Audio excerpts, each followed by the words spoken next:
છોકરા તાર પાસે ગુરુ મહારાજ સંકલ્પ કરાવો ને.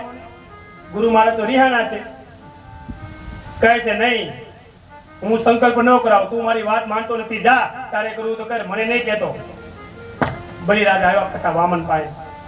ભગવાન મારા ગુરુજી તો રિસાણા છે, એ કઈ સંકલ્પ નહીં કરાવે, તમે સંકલ્પ કરાવો ને. પછી જ્યાં હાથમાં જળ લઈ અને સંકલ્પ કરાવે છે.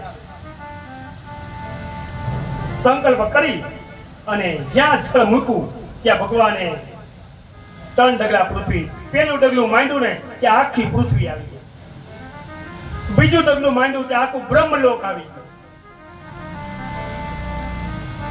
બલિરાજાને કહે છે વામન ભગવાન, બોલ હવે આ ત્રીજું ડગલું ક્યાં મૂકું? એકમાં તો આખી પૃથ્વી આવી ગઈ, બીજા ડગલે બ્રહ્મલોક આવી ગયો, ત્રીજા ડગલે બલિરાજા કહે છે કે ભગવાન હવે તમે ત્રીજું ડગલું મારા મસ્તક ઉપર પધરાવો. મહારાજ એક કામ કરો, 2 ડગલામાં તો બધું આવી ગયું છે, આ ત્રીજું ડગલું મારા મસ્તક ઉપર પધરાવો. બલિ સ્વયં સમર્પિત થઈ ગયો છે, એટલે અહંતાનો ત્યાગ થયો. ભગવાને પોતાના ભક્ત બલિને અહંતા અને અભિમાનથી દૂર કર્યો છે. ભગવાને બલિરાજાનું ગર્વ ઉતાર્યો, અભિમાન ઉતારી દીધું છે. પાતાળનું રાજ્ય બલિરાજાને આવ્યું. ત્યાર પછી દાન આપવામાં અભિમાન હોવું ના જોઈએ. કદાચ ગમે એટલા પૈસા હોય, સંપત્તિ હોય, માલ મિલકત હોય, પણ અભિમાનથી આપો ને તો કોઈ વસ્તુ પહોંચતી નથી. ભાવ હોવો જોઈએ. જે કાંઈ વસ્તુ આપી છે ભગવાને આપેલી છે, પ્રભુએ આપેલી છે એમ માનવું.